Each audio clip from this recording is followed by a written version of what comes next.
All right, welcome to another Small Business Pivots. We are over the 100 episode mark, and we just continue to keep getting more and more guests from around the world. Today we have a very special person, but our listeners know that no one can introduce themselves and their business like the business owner. So I will let you have the stage to do that. Thank you so much, Michael. I'm really honored to be here today to talk to all of you guys. My name is Adrienne Wilkerson, and I am the co-founder and CEO of Beacon Media and Marketing. We started at kind of the beginning of the whole inbound marketing, digital marketing world in 2012, way up in Anchorage, Alaska. And now we've grown to work with clients all over North America doing digital marketing, specifically in the mental health and addiction recovery space. And we've got employees all over the country. And it's been quite a journey, along with digital marketing evolving and learning how to start a business. It was my second business that I started, but learning how to evolve from being a co-founder to a CEO and from going from just 2 people to 30 has been quite a wild ride. And from all being in one office to now scattered all over the country in 4 different time zones. And it's been a great ride. I've loved it and hated it and been excited about it and cried my eyes out over it and lost sleep and celebrated. I think probably most of you in the audience have heard that can relate to that piece for sure. Absolutely. So listeners, we're fixing to introduce the show, but she said it's been a wild ride. So y'all might want to buckle up while we're introducing the show, and we'll be right back. Welcome to Small Business Pivots, a podcast produced for small business owners. I'm your host, Michael Morrison, founder and CEO of Boss, where we make business ownership simplified for success. Our business is helping yours grow. Boss offers business loans with business coaching support. Apply in minutes and get approved and funded in as little as 24 to 48 hours at businessownershipsimplified.com. All right, welcome back to Small Business Pivot. So you mentioned mental health, and those are the clients you work with. So I want to touch on that a little bit because I didn't realize the types of clients, and I know that in today's times, a lot of business owners are dealing with that. So I know you're not a therapist, but since you work with them, you might have some insights on that. But I first want to tackle, you mentioned the different roles. And as a business coach, when business owners come to us, a lot of them haven't even heard that. In fact, when I explain that, they're like, I don't know what you're talking about. All I can think about is what Lucy does and Michael does and John does. And I'm like, no. Take the names out. So can you kind of share from personal experience how important that is and how that has helped you evolve from 2 employees to 30 plus? Right. Yeah. No, that's a fantastic question. I think I could write an entire book on that in and of itself. But, when you're starting a company, especially, like I said, it was just me and my co-founder, and I think we had maybe 1 or 2 people when we first started, but you wear every hat, and for us at the beginning of the transition from, like, if you want to call it traditional advertising to inbound marketing, especially in Alaska, it's like 18 months behind the rest of the world on a good day, unless you're talking oil technology, and then we're right up there with Texas and, everywhere else. But it was something that was very prominent in the rest of the United States, but not quite so much in Alaska. And so there were no employees that knew how to do what we needed to do. There were great graphic designers, there were great writers, but nobody really knew how to do this whole digital marketing thing. So it was so extreme for us that my co-founder and I, at the time, we would literally learn how to do digital marketing at night and teach our employees during the day. So we were literally wearing every hat there is to wear. And so now when we have challenges with employees, I'm like, I've done your job. I understand what I'm asking of you because I've done this job. It's evolved a lot since I did it, but I understand, what you're going through in this role. So yeah, that was one of the things that I read, Michael Gerber's book, The E-Myth, way back before I actually started my very first business, which was a graphic design branding business. And that made a huge impression on me because he talks about that entrepreneur, that solopreneur that gets in, and examples in his book are the the carpenter who builds rocking chairs. And it was a great story, and all they want to do is build rocking chairs. And eventually, they end up. So the idea of that you need multiple roles with different focuses really made a huge impression on me. I am great at leadership. I am great at operations. I am terrible at books and bookkeeping and accounting. And yet I had to do it because we didn't have the money to hire an accountant. And they'd say there's very few things, but there's certain roles you need to have. You need to have an accountant. You need to have a banker. You need to have. Yeah. And I'm like, I get it, but we don't have the funds. I mean, we started on a shoestring budget. It was just Jennifer and I's, whatever we had in our savings at the time, which was next to nothing, to start this thing, And so it's like, you just wear every hat. But always in the back of my head, there's like, okay, if we're going to grow, there's going to be a point where we're going to have to start identifying these roles and naming them and having people step into them. And I always pictured myself as somebody, with 18 hats on. There's some book I read as a kid, some child's book where this guy walked around with like a gazillion hats. So that mental picture was always in my head that someday I'm going to have to start taking these hats off and giving them to other people in the company to wear. And those hats had names in my mind. It was accounting, it was legal, it was, an operations manager. Sometimes it was our blogger. I did all the blogging in the company for a long time. It was the graphic designer. I'm like, okay, I don't know who's going to wear this hat yet. So I didn't always have a name, but I had a role title that I was going to have to give these hats away. That visual helped me to be like, somebody else is going to have to wear this hat at some point. And but it has always been a struggle for us to not think of roles as people, but think of them as roles. And especially once you get somebody into that role, the danger is adapting that role to that person instead of holding that person accountable to the role. And we fell into that a lot. That was a struggle. And I would say took us a long time to get really good at that, where we actually created role descriptions and accountability and what do we want this role to accomplish, and stopped talking about the role as a person, like you said, like Sally, as opposed to, okay, our bookkeeper, our finance manager, and it was hard at first because it felt like we were being very impersonal and separating ourselves from that person. But what somebody said recently, clarity is kindness. And I was like, man, I wish I had a better idea of that early on, because I think a lot of the kindness that we did created more confusion than clarity, because we would, okay, well, we want you in this role. You're about all we can afford in this role early on. And then the company would grow and evolve past that person. And it was often I think it was a disservice to the people to not have more clarity around the roles and not have some of those tough conversations. And so we would kind of couch those conversations and, kind of like, well, we want you to grow into the role. Well, they'd already been in the role for a year and we'd already adapted the role to where they were at. And now then to try to grow the role and them was often, I will say, it very rarely worked.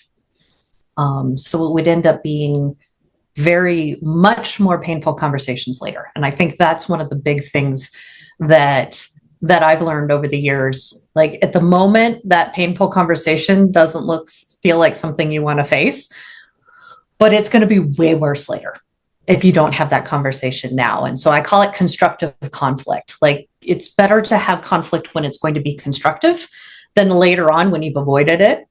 Yeah. And now there's very little that can be constructive about it. Now it's really just disciplinary. And that's never where most business owners ever want to get, especially small business owners, because we develop relationships with the people we work with. They become our family. We spend more time with them than we do our own family. Yeah. And so their family oftentimes. That if you fire them, wife's going to have to go back to work or something. You understand the consequences oftentimes, and that clouds our decisions. But oftentimes I don't think it serves the employee well. It's better Can to have. Adrienne, Yes, can I expand on that part please. right there? Because this is where a lot of business owners get stuck. So first of all, they never know when to get their first employee. And when they finally do, Mm. that person becomes that person that I don't know what we would ever do if Lulu left because, and I'm Mhm. like, yeah, you're never going to hire another Lulu because you showed her how to do this and this and this and this. And yeah, no one knows how to do all that. You trained them. So can we expand right there? What did you do at that point to have those hard conversations and transition into roles? Because that seems to be where a lot of business owners get stuck. They're like, well, it's just easier to do it myself than, Oh man, so true. Um, I think for me personally, part of it was when I realized I wasn't seeing my family anymore yeah. because I was working all the time. I mean, my son was, I think, going into kindergarten when Jennifer and I merged companies in 2012. And I mean, I would work till 6, 7, well, till dinner time, take a hour break, make dinner, have a few minutes, put kiddo to bed, wave at the husband, and go back to work, Yeah. at the home office after I'd been at the regular office all day. And there was a come to Jesus conversation between my husband and I, where he's just like, we don't see you anymore. And he's like, even when we do see you, you're not here. You're not Yeah. present. And I never wanted to be that mom. I never wanted to be that wife. And I realized I hadn't talked to my friends in months and months. Some of them had, gotten engaged, and that was like, I liked it on Facebook, and that was about the most that I had done. And it was like, this is not the life I wanted. This is not why I started a business. I started a business to help people and honestly to have freedom and control. And I realized I had no more freedom and I had no more control.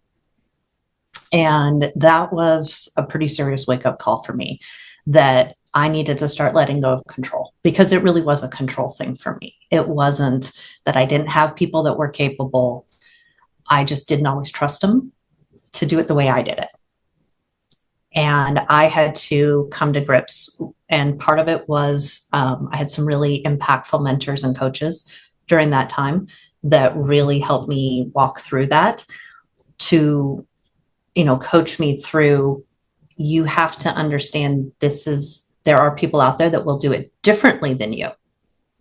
And it might be better, it might not, but it's just because they're not doing it like you did it doesn't mean it's wrong.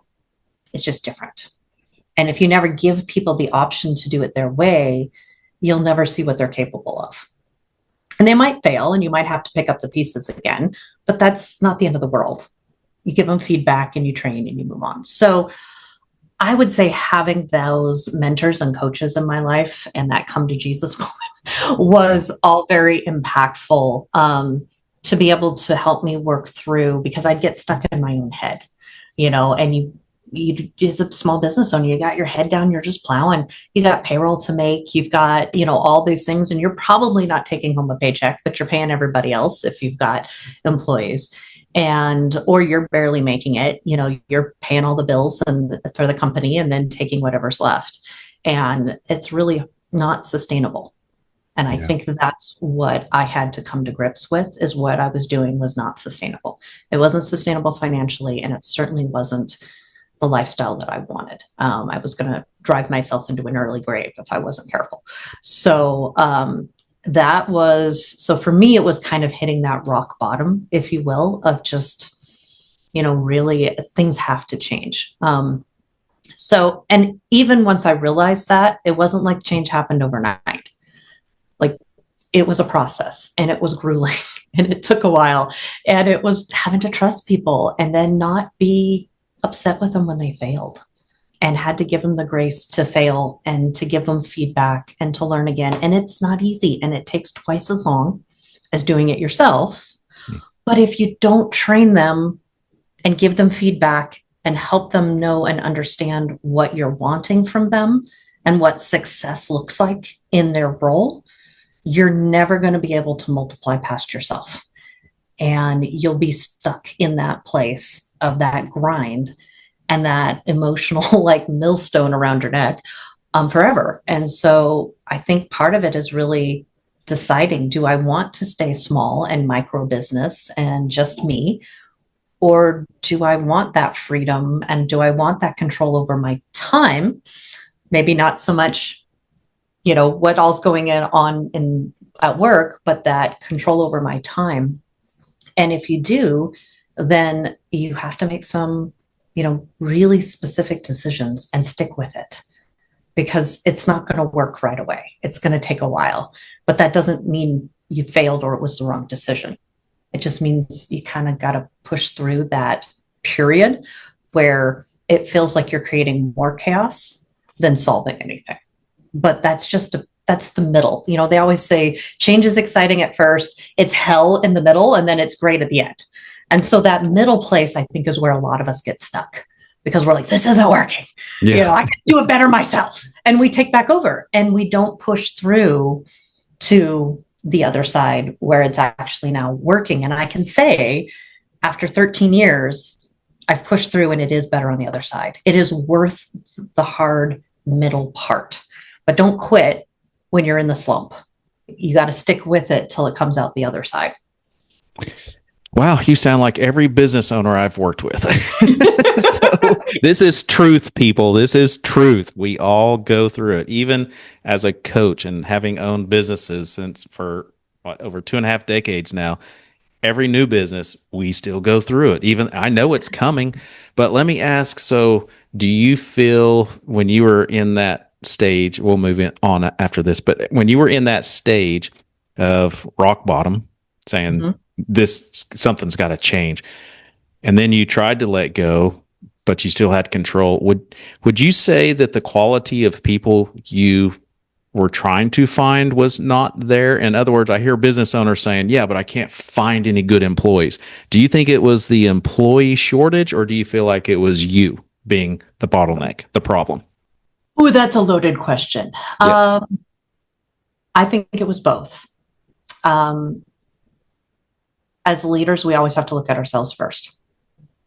And so, yes, I think there was a lot that I could have done better. I could have let go of control and not snatched it back. Kind of, hindsight's always 2020. As far as the employee side, I think one of the biggest things that I learned was to hire for culture first and train the skills. Now, there's some skills you need to hire somebody that's got the culture and the skills at some point. But when the culture's there, when there's a values alignment between the employee and the company or the owners of the company, almost everything else is details, and that's going to work out. Might be bumpy, it might be messy. In fact, it probably will be both, but that part can work out when you've got the alignment and you've got people that are as excited about your why as you are. Now, granted, I think this is another trap small business owners fall into. Your employees are never going to be as excited about the business as you are. They're your employees. They don't own the business like you do. And that was a hard lesson for me too, of like, why aren't they as excited about as I am? Right. They are, but you're giving them a paycheck. This is a job. This is not their passion. This is not their baby. They did not sacrifice. They don't lose sleep over this like we do. And that's okay. But we as business owners have to understand that we cannot expect our employees to be willing to sacrifice at the level that we are. But I think business owners get a little disillusioned with that and get upset sometimes with their employees who are passionate, but at the end of the day, they don't have their life savings invested in this. They don't have their name on this, and it's a different buy-in. And again, that's okay.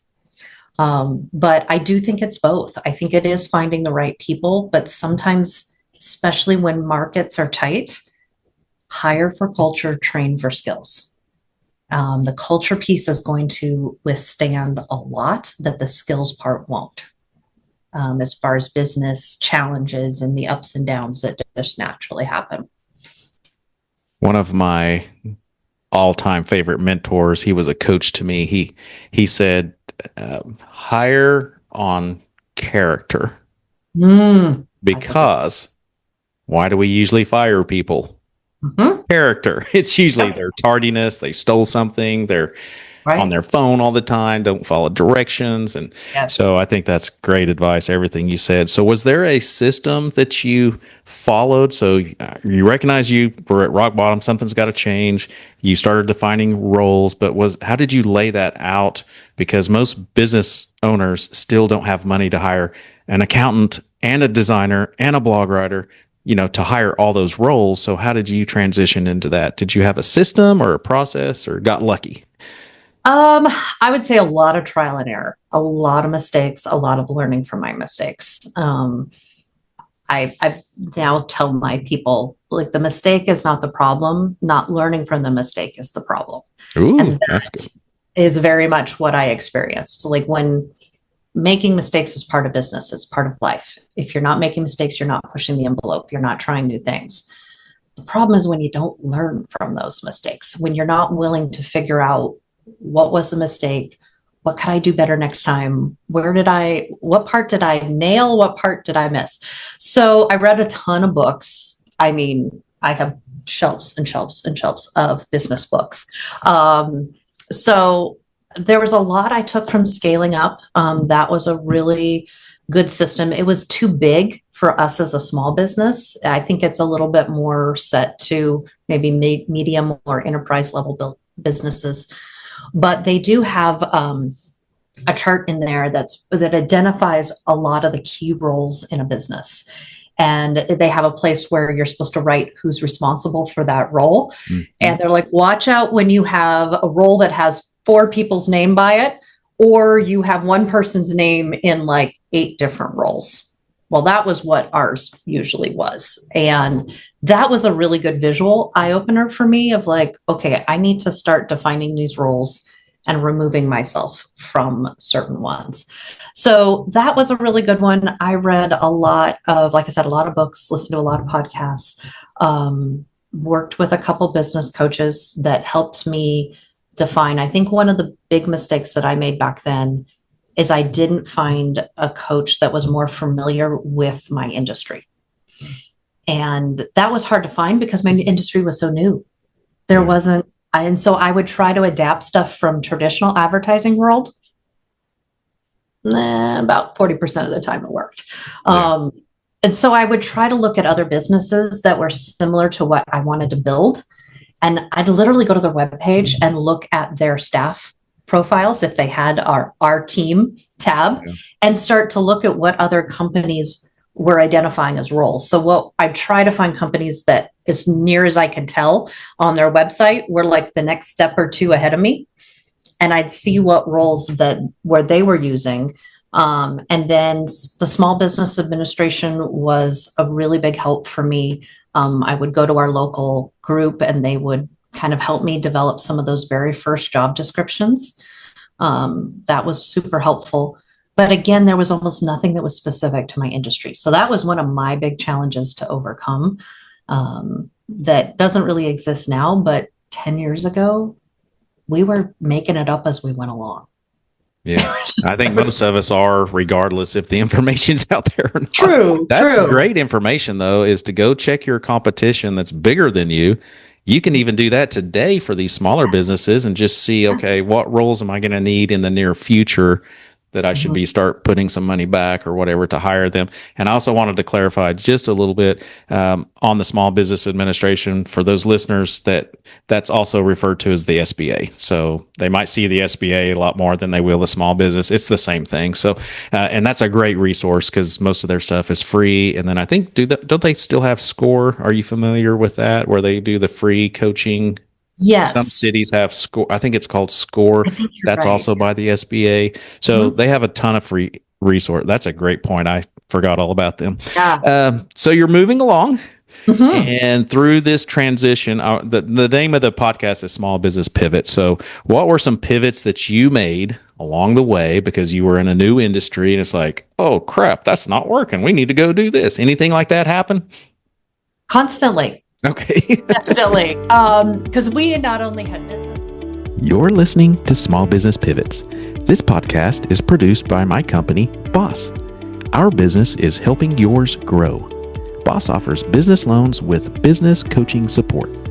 Apply in minutes and get approved and funded in as little as 24 to 48 hours at businessownershipsimplified.com. If you're enjoying this podcast, don't forget to hit the subscribe button and share it as well. Now let's get back to our special guest. What were some pivots that you made along the way because you were in a new industry and it's like, oh crap, that's not working. We need to go do this. Anything like that happen? Constantly. Okay. Definitely. Because we not only had business pivots, but we had industry pivots. So like we had this one was definitely stands out very clearly for me, and it's more industry specific, but I think all industries have their versions of this. So for us, when we were first doing marketing, I mean, Facebook ads didn't even exist. Wow. Google ads were in their infancy. Now they're like standard, but Facebook didn't even have ads. So it was all organic content, how good you wrote that post, how well your hook was. It was all based on quality. That's how you got followers. That's how you got engagement. And all of our clients, we'd monitor all of our clients and how everybody was doing. And all of our stats were, doing this, but they were moving in the right direction. And literally from one week to the next, everything started tanking. We hadn't changed a thing. And yet our engagement was down. People weren't seeing our stuff like they were. It was just the very thing clients were paying us for was not happening from one week to the next. It was panic city. I mean, it was just scrambling to figure out what in the world happened. Because at that point, Facebook was not telling anybody what they were doing. They were still figuring it out too. And so we found 18 layers deep, some memo that went out to Facebook employees. I don't even know how we found it. Somewhere on the internet, we found it, probably dark web. Anyway, we found it. And it was telling them that they were shifting to pay to play. And you now had to boost your posts if you were expected to have anybody view them. And so they were literally saying that they were going to be basically penalizing people who weren't paying to boost posts. So this was even before ads came out. And so that was insane because now we had to go back to all of our clients because not only did they have to pay us to create the social media posts. Oh, yeah. Now they had to pay Facebook to boost them, or what we were doing wasn't going to make any difference at all. So how do you go back and tell your clients from one week to the next, now you got to pay us twice as much as you were last month or last week? I mean, we thought our world was over at that point. It was just like, well, we did it. We figured it out. We had some great clients that were just like, well, that sucks for you and for us. And we're like, pretty much, pretty much. Yes. So we just owned it. We were super transparent with our clients. And just, we're like, we're all figuring this out together. And we had some clients get pretty upset and fire us. Actually, many of them came back because they're like, oh, okay, you guys weren't just blowing smoke. This is going on everywhere. But that was one of and we've had many pivots like that through the years with our industry, because every time Facebook changes or Instagram changes or Google changes, we have to shake up all of our services. Which is more often now. Way more often. And now AI, I mean, it's like one day to the next. Like we were laughing with QuickBooks from 5 o'clock one day to 7 a.m. the next, everything changes. Yeah. And so we've had to do a lot of pivots. I think some of the role pivots have been some of the most challenging, where my co-founder and I had to, move more into our lanes and identify what those lanes were. That's been really challenging as well, to think of ourselves in our role in the business and not as an owner. Because an owner, you stick your nose in everything, you're the owner. Yeah. But if in your role as CEO, I have different responsibilities and expectations. And if I don't let my CMO do her job, or my marketing person do their job, or my client account manager do their job, and I get involved, I'm not going to keep them as an employee for very long. And they're not going to be effective at their job if I keep sticking my nose in it. And so it's hard to sit back and be like, okay, but have you called the client yet? You need to call the client. Have you called the client yet? And so to not micromanage and let people make mistakes, let people learn.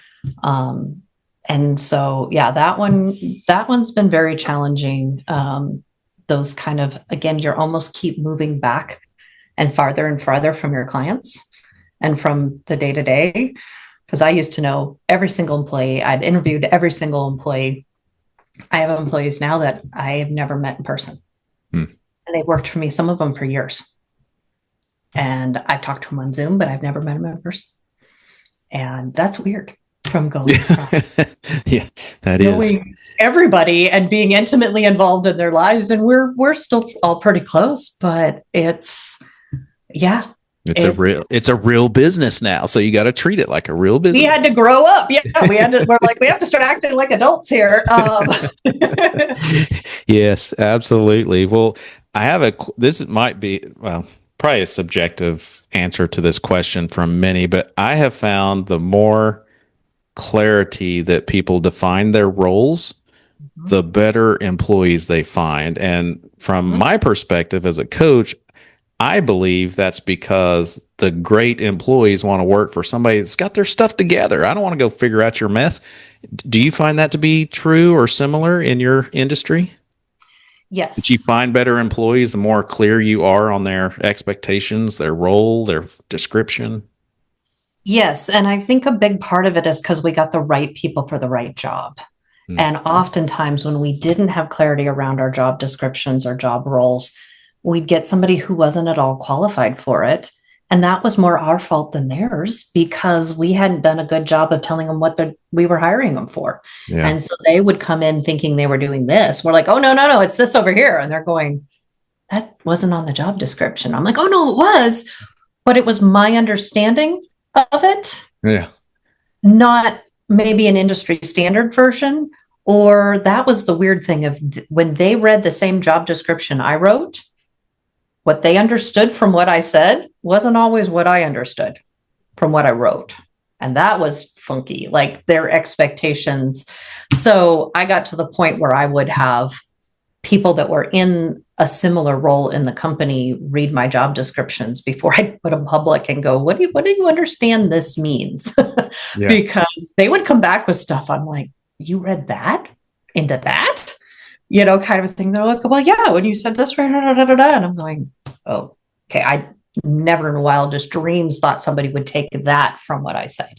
So having some of those kind of double checked was really helpful. Now with AI, oh my gosh, it's amazing. You can run stuff through ChatGPT or Perplexity, and it's making things so much faster and simpler. But having clear job descriptions, I think, attracted the right people for the right roles. So they made for better employees. Like you said, yes, the better employees, they tend to pick better companies. They're more qualified, they're more skilled, they've done this before, they've got experience. I think they can recognize sometimes in the job descriptions, these guys don't know what they're doing. Yeah. But now employees will like vet you on a whole nother level than they used to. We do a lot of recruitment marketing, and this is what we warn employers is that your potential next employee is going to look at all of your social profiles, both you personally and your company. They're going to want to see if your culture is right for what they're looking for. They're going to look at your website. Are you active? Is your website current? Does it look like something they can connect with? And this is the really fun one.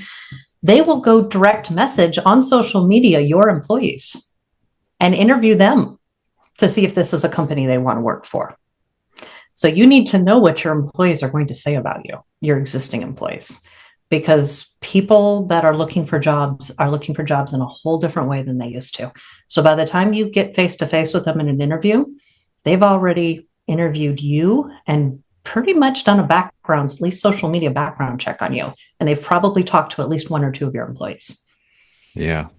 Those are solid points. And I will share with business owners that say, I continue to hear them say, no one wants to work anymore. And yes, there are certain people that don't, but the majority of people you're talking about, they learned how to live without during COVID. They don't want to go through the trouble of working for a cancerous, toxic company again. Mm-hmm. They will wait it out until they find the right company. So that's what I found for those business owners that keep saying that. Okay, so we've moved through pivots, we've got organized. Do you systemize anything like systems, processes, SOPs? Can you share a little bit on that of how a business owner, how important those are, and how you got to that place? Yes. So I, as a creative myself and as somebody who owns and runs a creative business, I was very anti systems and processes for a long time. I felt like as often as our industry changes and shifted, it seemed like we were messing with our processes every other day. I'd write a SOP and 2 days later, it wasn't valid anymore.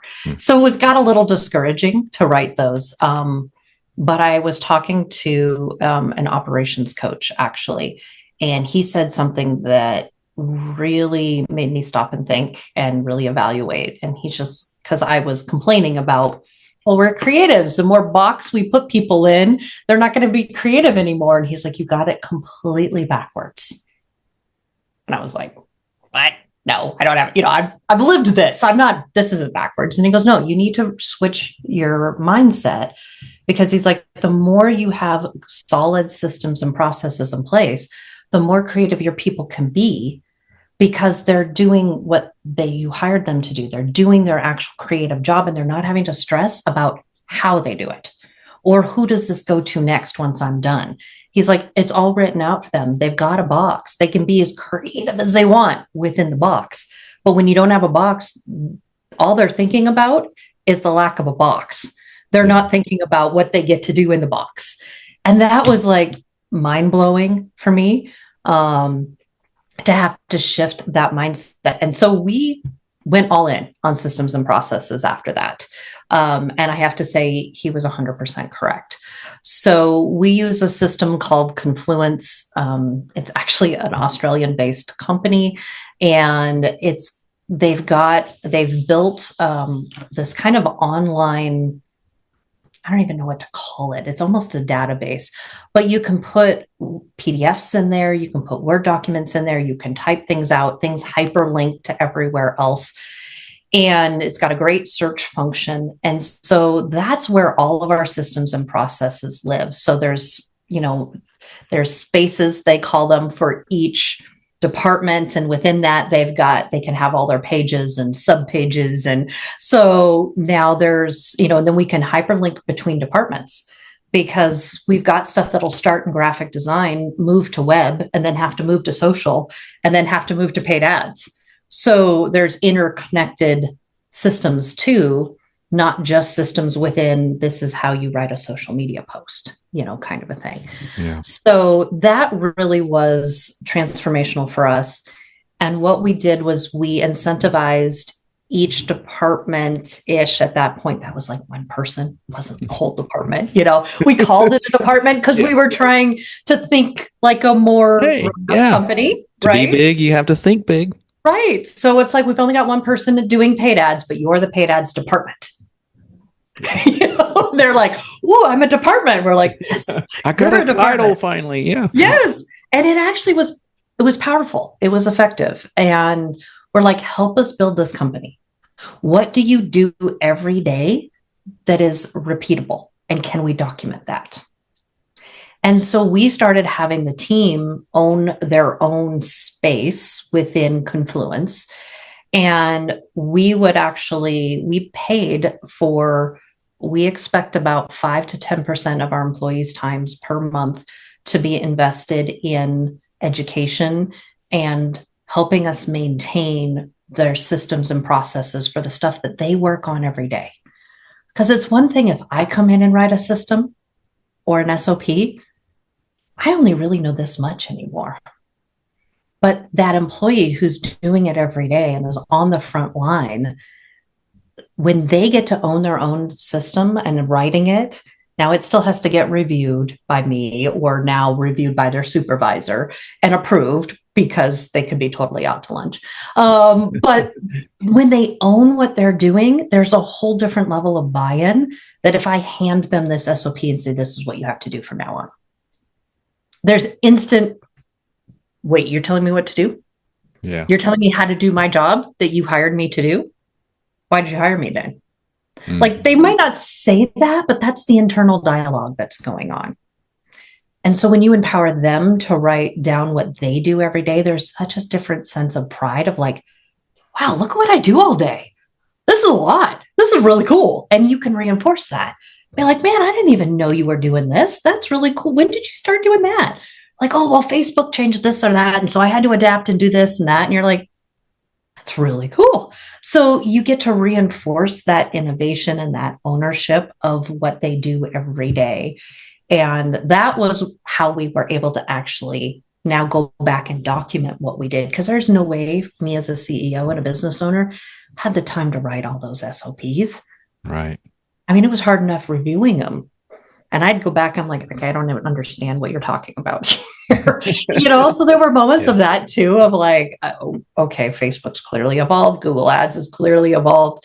But that was how we actually did it. Because at first I was trying to do it all.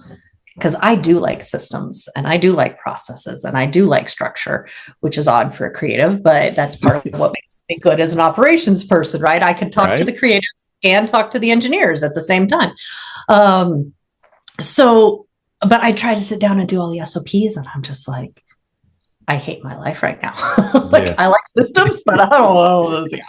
So once we empowered the people to do it, and it was rocky at first, people are like, why are you giving me something else to do? And it was like, no, we want to see what you're doing. We want to see how well you're doing it. You're succeeding at this job. It's not my role to come in and tell you what to do when I'm already seeing that you're succeeding. So I want to bring your expertise to this SOP. And when we reframed it that way, that shifted a lot of mindsets. And we still had some that loved it and dug in and just took it somewhere I never even imagined, so far beyond what I could imagine. And others were like, no. Yeah. just no. Whether they said it to my face or you could whether see it. Right. Or passively aggressively just didn't do it. Yeah. So we eventually ended up putting a position in place just in the last few years of somebody who actually they are our systems and processes coordinator. And so part of their role is actually to be that support to the people that really struggle with SOPs. They might be brilliant at their job, especially the creatives, but they don't think in terms of systems and processes. And it kills their soul to have to sit down and write out what they do every day in a system. We'd get some stuff back from creatives and it's like, okay, you have A, Z, F, G, P, O, and there's M. But none of it's in the right order. Right. It's like nobody could follow what this was. And so we did have somebody who's a very systems operational minded person to come in and almost just tell me what you do every day. Yeah. Tell me how you do this and be able to document it and then organize it and make it something that somebody else could follow. And that's part of how we did it too. Is like, you want to take vacation time? We want to give you vacation time. But if we don't have a system so that somebody else can cover you, exactly, you're never going to get to go on vacation. Right. And you're going to get phone calls if you do. Right. You're never really going to be able to go. And we want you to go. We want you to be able to take downtime. You work hard. We want you to be able to have time with your family, but we need to know what you do so that also you're not having to come back to a huge mess and stress the whole time you're on vacation. Yeah. That's, you shared some golden nuggets there, and I want to pull out 2 of those bullet points because so many business owners just don't have the time for that. And so one of my great friends, he wrote a top seller book called Systemology. His name's David Jennings. It was forwarded by Michael Gerber of the E-Myth. And he, at the time of this recording, his new book actually comes out tomorrow, which I got a proofread before it came out. And so he talks about a systems champion, which is exactly what you're doing. Let someone else be in charge of that. They don't have authority. They don't hire. They don't fire. They just make sure it's organized. And that was the second bullet point you talked about, was using Confluence, because there's several platforms out there. If you're a business owner and your systems and processes aren't sticking, it's probably because you print them out, put them in a binder, and it's on the coffee shop one day or the coffee table the next day, the owner's desk the next. No one can find them. If no one can find them, they're not going to use them. So Confluence. But before we go, I want to make sure we talk about you, your business, and marketing. So. Tell us a little bit about your business, what you do, maybe some insights on digital marketing that can be helpful for business owners, because I know a lot of them are struggling right now with lead generation. Their websites aren't working. Almost your description of Facebook, how everything tanked. Well, I know with all the latest Google algorithms, everybody's websites are tanking. Yes. You got any tips that can help people? Yes. So you're absolutely right. Website traffic is tanking across the board, especially if it's, your traffic is your primary lead gen tool. So some of the things that we're doing for our clients that we're seeing make a difference in that is, one, you kind of have to start changing your mindset about the purpose of your website. It used to be the hub of all your marketing, is what we would say. Whether you're marketing on social or doing paid ads or content or videos or whatever, it all should direct back to your website. That is your lead gen hub. That isn't entirely gone, but now what's happening, as you identified, is with AI, people are asking ChatGPT or Perplexity the question instead of Google, and Perplexity or whatever is not necessarily sending you or sending your potential client to your website. They're not giving that listing. They're taking information from your website to educate them to give a good answer to the end user. So we have this blocker between the client or the potential client and your website as a small business owner. And the same thing's happening with paid ads, because people aren't going to Google as much anymore. So they're not seeing paid ads, which used to be gold in the lead gen world. If you wanted leads quick, if you wanted to get people at the bottom end of that funnel, they are ready to make a decision. Paid ads, especially Google ads, was your ace in the hole. That's not the case anymore. It's almost like there's a gatekeeper, like back in the day, cold calls, you got to get past the gatekeeper. And it sounds like that's what's kind of going on now. That's a great term for it. AI has become the gatekeeper. So one of the pivots that we're seeing be more effective right now is actually shifting over to ads on social media platforms, because people are still scrolling, whether they're doom scrolling or not, they're still scrolling, right? So ads on social are becoming more valuable than they used to be. They, used to be Meta ads were nowhere near as effective as Google ads, because they were more awareness and branding ads, whereas Google ads were like bottom of the funnel, like I said earlier, like decision making, right then.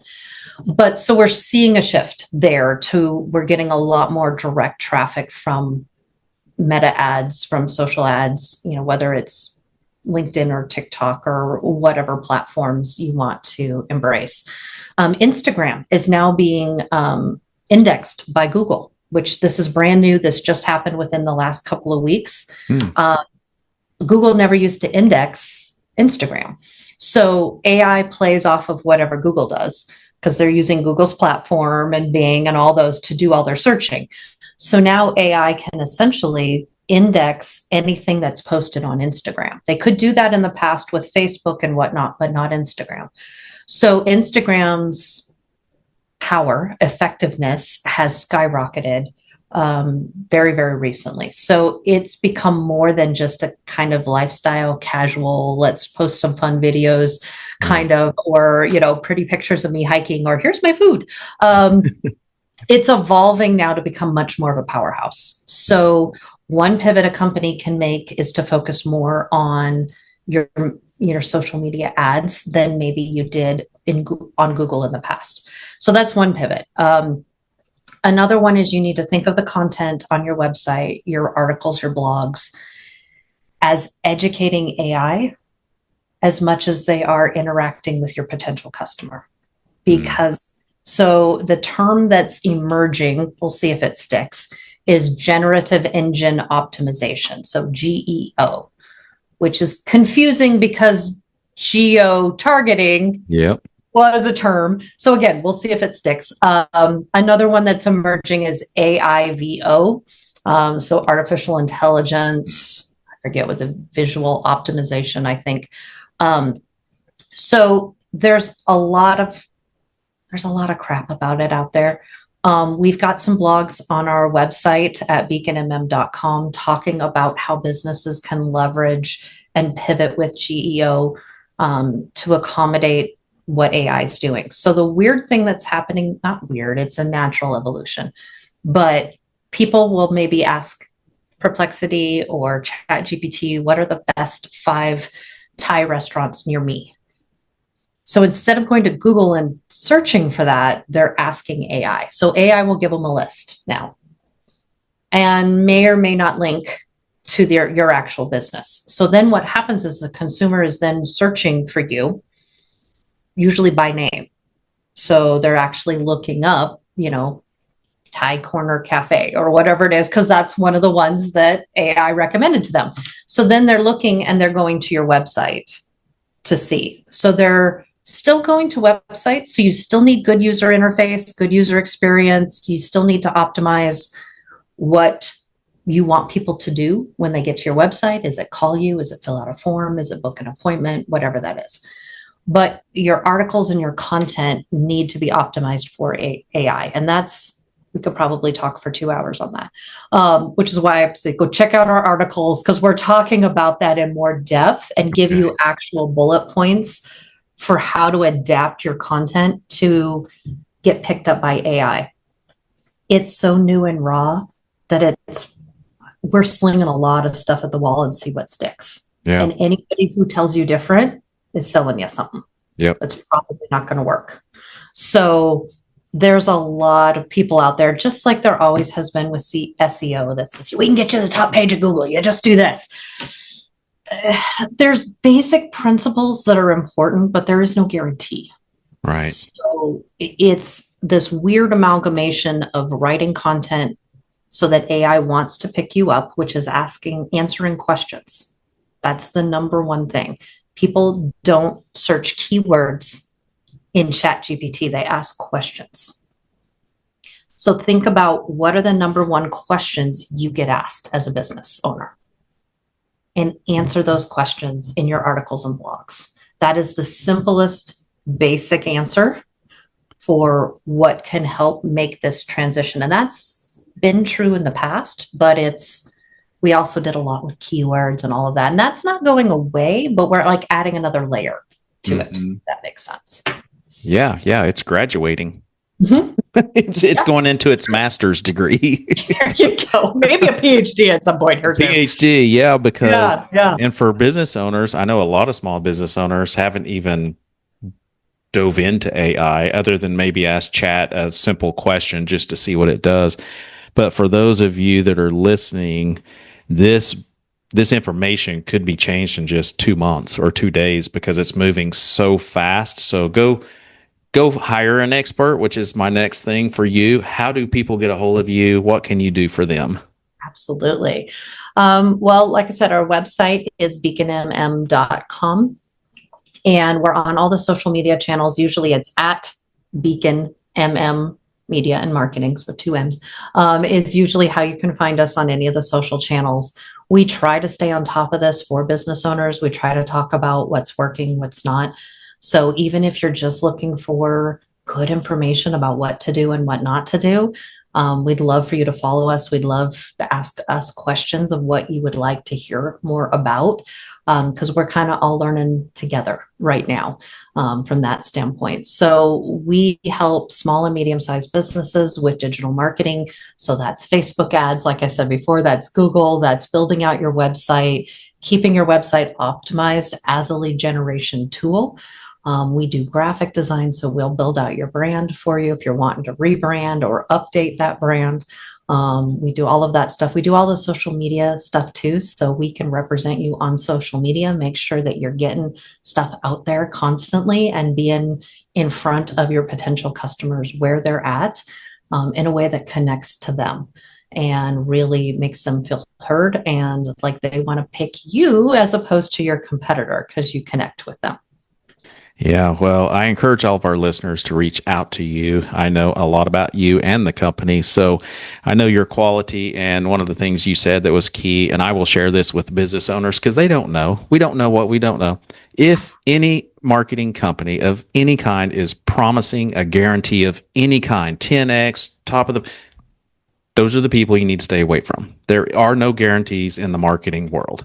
There are best practices. There are things that we test, right? A/B testing and do things. But if there's a guarantee, that should be kind of a red flag for you small business owners, maybe to find somebody else like yourself. So I always end with one last question, and that is, if you're in a room full of business owners, different seasons of business, different industries, what is one applicable piece of advice, a quote, a book, anything that you could share that could be applicable for all of them? Mm-hmm. I would say the two books or maybe three, that I would really encourage everybody to read. If you haven't read Michael Gerber's E-Myth, I think especially if you're a smaller business or you're looking to graduate to the next size of business, that one is foundational. I've probably got a million books, but another one is Simon Sinek's Why. Because if you don't know your why, it's really hard to market. It's hard to hire the right people. It's hard to get your butt up in the morning every morning when times get tough if you don't know your why. And Simon does an amazing job of helping you figure out what your why is. And then another one that I really recommend is either Reset or Switch by Dan Heath. And it's talking about change and how to affect change in your company, especially when change is hard. And they get really good into the psychological levels of how to motivate employees beyond just the stick, because that's usually where we go, right? So change is the most constant thing we have, along with death and taxes. So these books have really helped me through the years in that evolution of really trying to affect positive change in the company, and not lose my mind through it. Yeah. Great advice, listeners. I encourage you again to go follow Adrienne, go check out her website and their services. You will not be disappointed. And Adrienne, thank you so much. You've been a blessing to many and a wealth of information. Thank you so much, Michael, for this time. I really appreciate it. My pleasure. Thank you for listening to Small Business Pivots. This podcast is created and produced by my company, Boss. Our business is growing yours. Boss offers flexible business loans with business coaching support. Apply in minutes and get approved and funded in as little as 24 to 48 hours at businessownershipsimplified.com. If you're enjoying this podcast, don't forget to hit the subscribe button and share it as well. If you need help growing your business, email me at michael@michaeldmorrison.com. We'll see you next time on Small Business Pivots.